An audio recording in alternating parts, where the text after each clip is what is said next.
All right, hello everyone, and welcome to another episode of All Things Real Estate. And as always, I am your host, Kyle Seyboth with Century 21 Real Estate here located in Seekonk, Massachusetts. Our office is at Taunton Ave, 235 Taunton Ave, right here in Seekonk.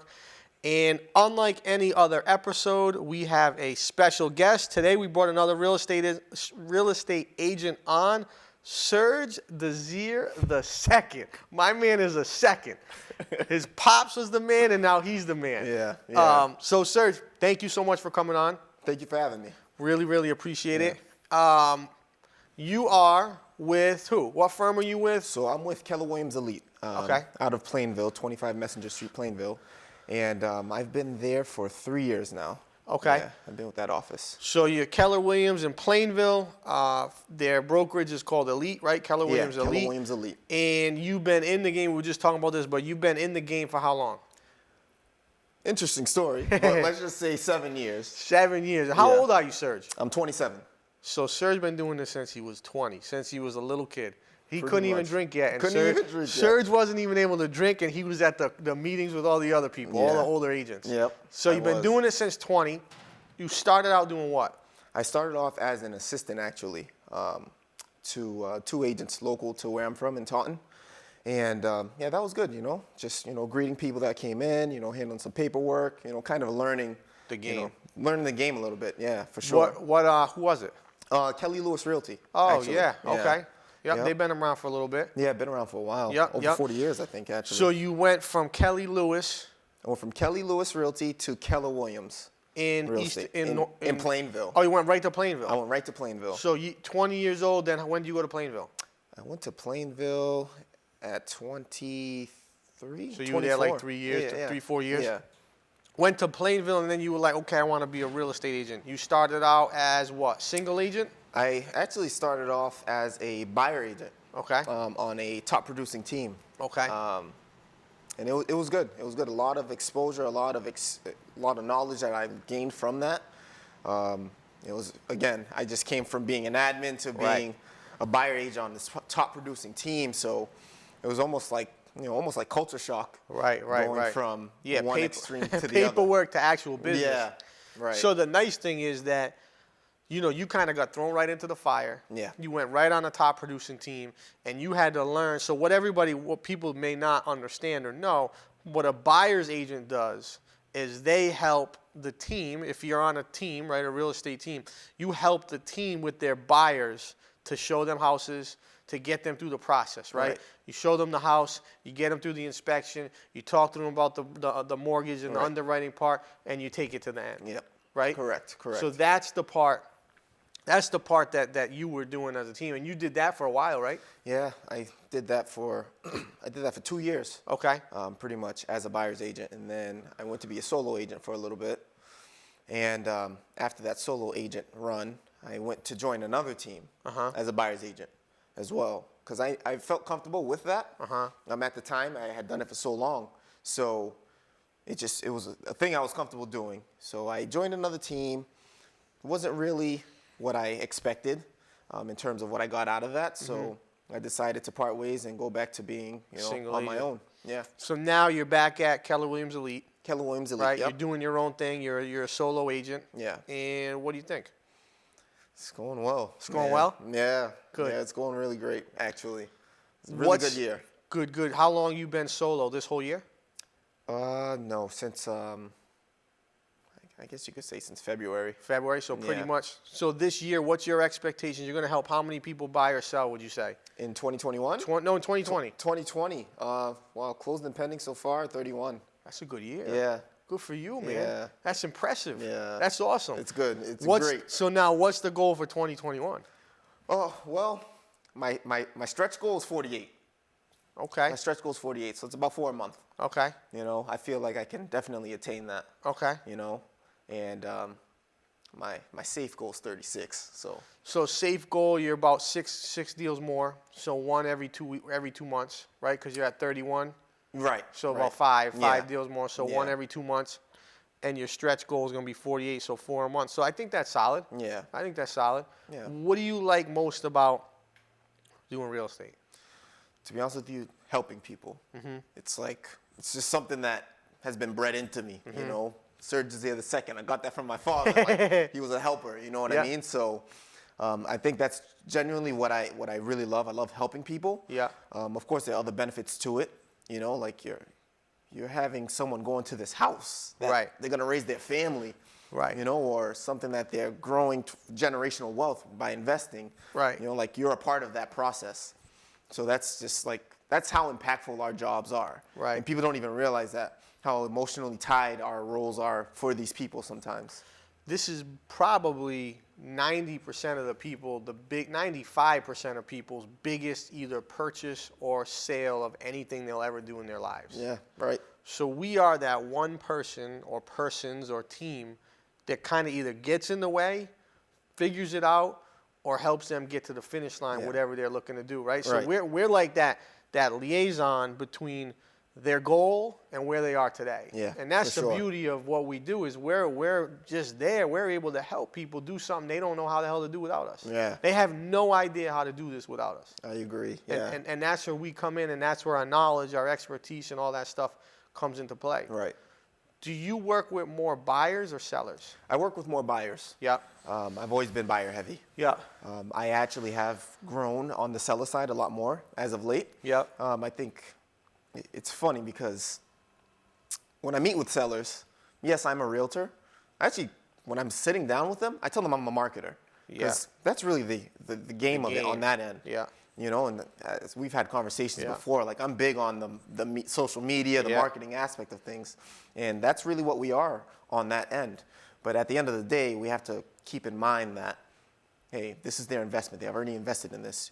They're helping it. Well, they're coming to you to help them pretty much capitalize on that investment. Right. So, again, tying into that emotional piece of it where, you know, I feel like I am growing on the seller side. I think they feel like I'm a genuine person, which I am. Right. You know, so I think my seller side is going to be definitely growing over the next year for sure. Yeah, I mean, what happens is that people see you on Facebook, on Instagram. Right. They see that you're involved in real estate. Yeah. And then it just organically will grow into, oh shoot, Serge does stuff in real estate. Let's have him come look at my house. Right, because they see the personal side too on those platforms. Correct. They can understand, like, oh, I like this guy. Like, I can mess with this guy. Like, this is someone I get along with. Let's give him a shot. Right. And then it becomes not like a cold call or a random. It's more of a warm entry into their house. Exactly. And that's a way better situation. For sure. For sure. So with that, what was this year like for you? If you were to tell the audience kind of like, what did this year look like for sellers? What did it look for buyers? What do you expect in the last month? And what do you expect next year? Oh, for sellers and for buyers this year, I mean, obviously we got hit with the pandemic. I know. There was a slight point of uncertainty. Yeah. But we obviously got through that, you know. I think all around real estate has been great.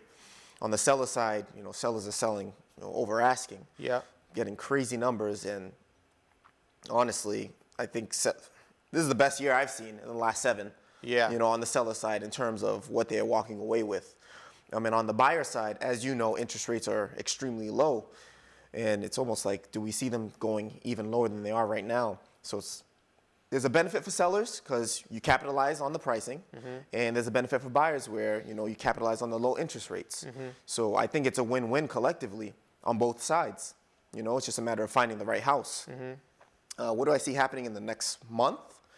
I mean, we're already, you know, end of the year. Yeah, I mean, right. You know, so let's just say 2 weeks ago or 3 weeks ago, we were already looking at Q1 for next year. For next year, right. You know, so what do I see for the last month? I mean, I'm sure you've got a lot of deals pending right now. I mean, I think things are just going to status quo. Right. I don't think you're going to see anything change. You're not going to see an influx of supply. You're not going to see demand fall off a cliff. Right. Rates are going to stay low. So I think it's going to remain status quo. Right. I agree. I think it'll stay the same too. And obviously, you know what happens in the next year. You know, people file their taxes. You know, things. That's the key. Things happen there too. Right. You know, then what are they walking away with? People have a couple bucks now. Exactly. They're ready to put down that 3.5%. That's a big factor for us. It is. Like that coincides with the spring nicely, right? So people file their taxes in January and February.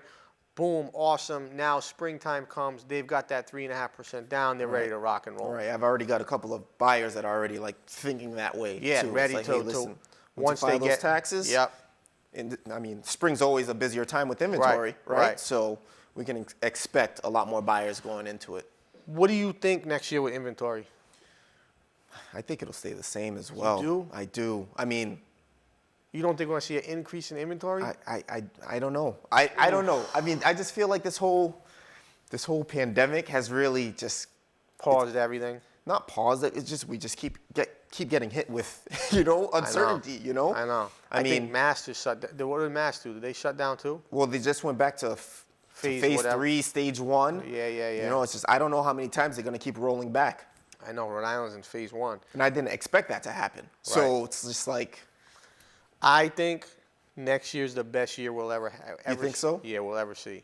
If inventory can creep up, it will be the best year that real estate people, whether you're a seller, a buyer, an agent, a lawyer, a lender, whoever the heck you are, anything related to real estate, next year, in my opinion, will be the absolute best year. Well, hey, man, I'm just going to follow what you do. I think that, and I think these are two big factors. Rates are going to stay low, so buyers aren't going anywhere. Right. Number 2, everyone that wanted to sell in 2020 couldn't sell because they were like, there was either nowhere to go, there was no supply for them to buy, or the spring was the pandemic, so they didn't sell in the spring. So, and the last thing is that all the schools are all messed up. Kids are either homeschooled, they're in school some days, they're not in school, they're bringing them back, they're taking them out, so people can't plan. I think if we can get back to some sort of form of normalcy, you're going to see this thing take off. I think in addition to what you said, obviously this year a lot of people have been able to save. Yes. So you're seeing a lot of home improvement going on too. Yes, good call. So what a lot of people end up doing, or have been doing, improving their home, updating it in some way. Boom, spring comes around next year, we could see those homes hit the market. Yeah, no, that's a good call because what you're seeing is people improving their house, and a lot of it is do it yourself. So they're saving money on labor. They're home all day long. You don't have to, you don't have to worry about hiring a contractor because contractors are slamming right now. So crazy busy right now. You're not even going to get them. Matter of fact, if you can find me a mason, I need a mason. There is nobody. I actually have one. Oh, really? Yeah, I got a kid. I'll connect you with him. All right. He does it. Where is it? It's in Taunton. Yeah, I can get you some money. All right. But I think next year could be the best year we've seen in the last decade. Yeah. That's how strong I think that we're going to see. I just believe supply will go up. And if supply even goes up 10, 15, 20%, game over. Right. So game is floodgates open. We got so many buyers that can't find anything. Yeah. There's no houses for them. In your areas, in the Raynham, in the Taunton, in the, what else is out there? Dayton, Berkeley, Freetown, Acushnet. There's nothing to buy. And the prices have gone so high. Like, what does a raised ranch go for in Raynham? In Raynham? Yeah. It's in the 4s. That's crazy. Yeah. That's a raised ranch. Yeah. That's crazy. Actually, a raised ranch in Taunton, actually going for 5. Guys, a raised ranch. Yeah. Not that there's anything wrong with it. It's an oversized raised but that ranch. should not go for $500,000. It's oversized. I don't care if it's 2,500 square feet, 2-car garage. It's a big house. Yeah. Don't get me wrong. But that is not. It's not normal. I can tell you that. Not normal. It's not. But wow. Congrats to my sellers. The sellers. Congrats to Serge's sellers, man. You guys picked the right agent because he got you all of them. Because a lot of agents probably looked at that and were like, this number's way low. Well, believe it or not, these sellers actually tried to do an entry only. So essentially, that's like a for sale by owner. Yeah. 30 days on the market. They gave me a call, put it on the market. First weekend of an open house. Gone. Cash buyer. Oh, get out of here. Yeah. I just had one like that too. They had it listed with someone else. Yep. 6 months, put it on. First week, cash buyer, $759. That's insane. Like that. Yeah. It's just sometimes it just happens. Yeah. I mean, it is the marketing sometimes as well. It's the marketing, and and you bring the right people in, and you do a really good job on your marketing. We're trying to ramp up our marketing to get on that Surge level, but we'll get there at some point. So at the end of the day, it's important that we market these things right. We put the sellers in a position to get the most money they can, and we continue to move forward like that. Any parting words for myself, for the audience, as we part ways here? Honestly, man, just keep doing what you're doing. You inspire me. Good. You know what I mean? So thank you for having me on the show again. No problem. Hopefully we can do this again. And, I'm telling you, hey, we did 50 deals next year. Yes, I would love to have that. Yeah. I would love to hear that. So congratulations.